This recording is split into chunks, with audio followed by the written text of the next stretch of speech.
Hi friends, welcome to Krishna's kitchen. ಇವತ್ತಿನ recipe masala Maggi noodles.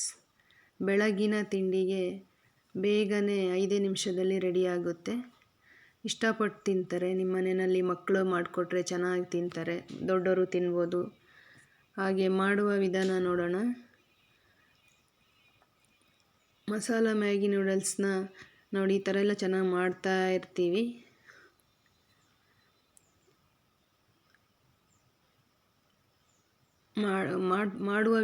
Masala Maggi ನೂಡಲ್ಸ್ನ ಮಾಡುವ ವಿಧಾನ ನೋಡೋಣ. ಈಗ ನಾವು ಒಂದು ಕಡಾಯಿ ಇಟ್ಟಿದ್ದೀವಿ. ಕಡಾಯಿಗೆ ಸ್ವಲ್ಪ ಒಂದು 3-4 ಟೇಬಲ್ ಸ್ಪೂನಷ್ಟು ಎಣ್ಣೆನ ಹಾಕಿದ್ದೀವಿ. ನಾವು ಬಳಸ್ತಾ ಇರತಕ್ಕಂಥ ಎಣ್ಣೆ ಬಂದು ಫ್ರೀಡಮ್ ಸನ್ಫ್ಲವರ್ ಆಯಿಲ್.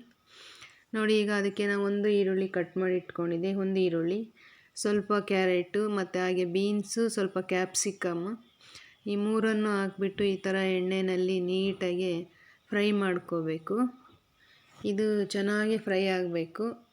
ಅದು ಫ್ರೈ ಆಗ್ತಾ ಇರೋವಾಗ ನೋಡಿ, ನಾನು ಒಂದು 1/2 ಸ್ಪೂನಷ್ಟು ಸಾಲ್ಟನ್ನು ಸಹ ಸೇರಿಸ್ತಾ ಇದ್ದೀನಿ.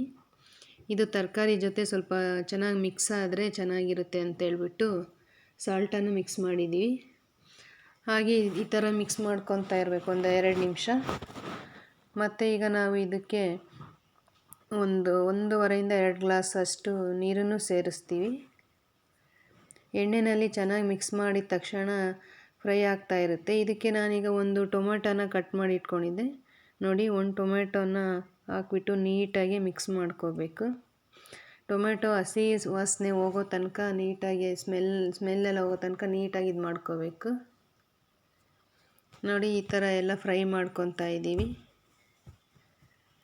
ಈಗ ಇದು 1/4 ಭಾಗ ತರಕಾರಿ ಬೆಂದ್ಬಿಟ್ಟಿದೆ, ಎಣ್ಣೆಯಲ್ಲಿ ಬೆಂದಿದೆ. ಈಗ ಇದಕ್ಕೆ ನಾವು ಒಂದು 2 ಗ್ಲಾಸ್ ಅಷ್ಟು ನೀರನ್ನು ಸೇರಿಸ್ತಾ ಇದ್ದೀವಿ. ನೋಡಿ, ಒಂದು 2 ಗ್ಲಾಸ್ ಅಷ್ಟು ನೀರನ್ನು ಹಾಕ್ಬಿಟ್ಟು ನಾವು ಒಂದು 2 ನಿಮಿಷ ಇದನ್ನು ಮುಚ್ಚಿ ಒಂದು 2 ನಿಮಿಷ ಕುದಿಯೋಕ್ಕೆ ಬಿಡ್ತೀವಿ. ನೋಡಿ, ಈಗ ಕುದಿ ಬರ್ತಾ ಇದೆ. ಅದರಲ್ಲಿ ತರಕಾರಿ ಎಲ್ಲನೂ ಬೆಂದಿದೆ. ಈಗ ಅದಕ್ಕೆ ನಾವು ಮಸಾಲ ಮ್ಯಾಗಿ ಪೌಡರ್ನ ಹಾಕ್ತಾಯಿದ್ದೀವಿ. ಏನು ಬಂದಿರುತ್ತೋ ಪಾಕೆಟಲ್ಲಿ ಆ ಪಾಕೆಟ್ ಪೌಡರ್ನ ಮಿಕ್ಸ್ ಮಾಡಿದ್ವಿ. ಮತ್ತು 1 ಸ್ಪೂನಷ್ಟು ಚಿಲ್ಲಿ ಪೌಡರ್ನೂ ಮಿಕ್ಸ್ ಮಾಡಿದ್ದೀವಿ. ನೋಡಿ, ಈ ಥರ ಚೆನ್ನಾಗಿ ಕುದಿ ಬರ್ತಾ ಇದೆ. ಈಗ ಇದನ್ನೆಲ್ಲ ನೀಟಾಗಿ ಈ ಥರ ಎಲ್ಲ ಮಿಕ್ಸ್ ಮಾಡಿಕೊಂಡು ನಾವೀಗ ಮ್ಯಾಗಿನ ಹಾಕ್ತಾಯಿದ್ದೀವಿ. ಈ ಥರ ಸ್ವಲ್ಪ ಕಟ್ ಮಾಡಿ ಚಿಕ್ಕದಾಗಿ ಹಾಕಿದರೆ ತಿನ್ನೋದಕ್ಕೆ ಚೆನ್ನಾಗಿರುತ್ತೆ. ಉದ್ದುದ್ದ ಇದ್ದರೆ ತಿನ್ನೋದಕ್ಕಾಗಲ್ಲ ಅಂತ ನಾವು ಈ ಥರ ಸ್ವಲ್ಪ ತುಂಡಾಗಿ ಕಟ್ ಮಾಡಿ ಇಟ್ಕೊಂಡಿದ್ದೀವಿ.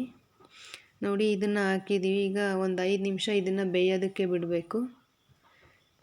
ಇದೆಲ್ಲ ಈ ಥರ ಎಲ್ಲ ಮಿಕ್ಸ್ ಮಾಡಿಬಿಟ್ಟು ಈಗ ಇದನ್ನು ನಾವು ಕ್ಯಾಪ್ ಹಾಕಿ ಮುಚ್ಚಳದಿಂದ ಮುಚ್ಚಿಬಿಟ್ಟು ಒಂದು 5 ನಿಮಿಷ ಬೇಯೋದಕ್ಕೆ ಬಿಡ್ತೀವಿ. ನೋಡಿ, ಈ ಥರ ಮ್ಯಾಗಿ ಬೆಂದಿದೆ. ಇನ್ನೊಂದು 2 ನಿಮಿಷ ಬೇಯಬೇಕು. ನೀಟಾಗಿ ಇನ್ನೂ 2 ನಿಮಿಷ ಬೇಯಬೇಕು. ಈ ಥರ ಎಲ್ಲ ಮಿಕ್ಸ್ ಮಾಡಿಬಿಟ್ಟು ಇದಕ್ಕೆ ನಾವೊಂದು ಸ್ಪೂನಷ್ಟು ಉಪ್ಪನ್ನು ಹಾಕ್ತಾಯಿದ್ದೀವಿ. ರುಚಿಗೆ ತಕ್ಕಷ್ಟು ಉಪ್ಪು ಹಾಕಬೇಕು, ಎಷ್ಟು ಬೇಕಂತ. ಮಸಾಲ ಪೌಡರ್ನಲ್ಲಿ ಉಪ್ಪಿರೋದ್ರಿಂದ ನಾವು ಉಪ್ಪನ್ನು ಕಡಿಮೆ ಹಾಕ್ಕೊತಾ ಇದ್ದೀವಿ. ಹಾಗೆಯೇ ನೋಡಿ, ಈ ಥರ ಎಲ್ಲ ಈಗ ರೆಡಿಯಾಗಿದೆ. ನಾವು ಒಂದು ಬೌಲ್ಗೆ ಸರ್ವ್ ಮಾಡಿದ್ದೀವಿ. ಈ ಥರ ಮಸಾಲ ಮ್ಯಾಗಿ ನೂಡಲ್ಸ್ ನೀಟಾಗಿ ರೆಡಿಯಾಗಿದೆ. ವಿಡಿಯೋ ನೋಡಿದ್ದಕ್ಕಾಗಿ ಧನ್ಯವಾದಗಳು. ಲೈಕ್ ಮಾಡಿ, ಶೇರ್ ಮಾಡಿ, ಸಬ್ಸ್ಕ್ರೈಬ್ ಮಾಡಿ.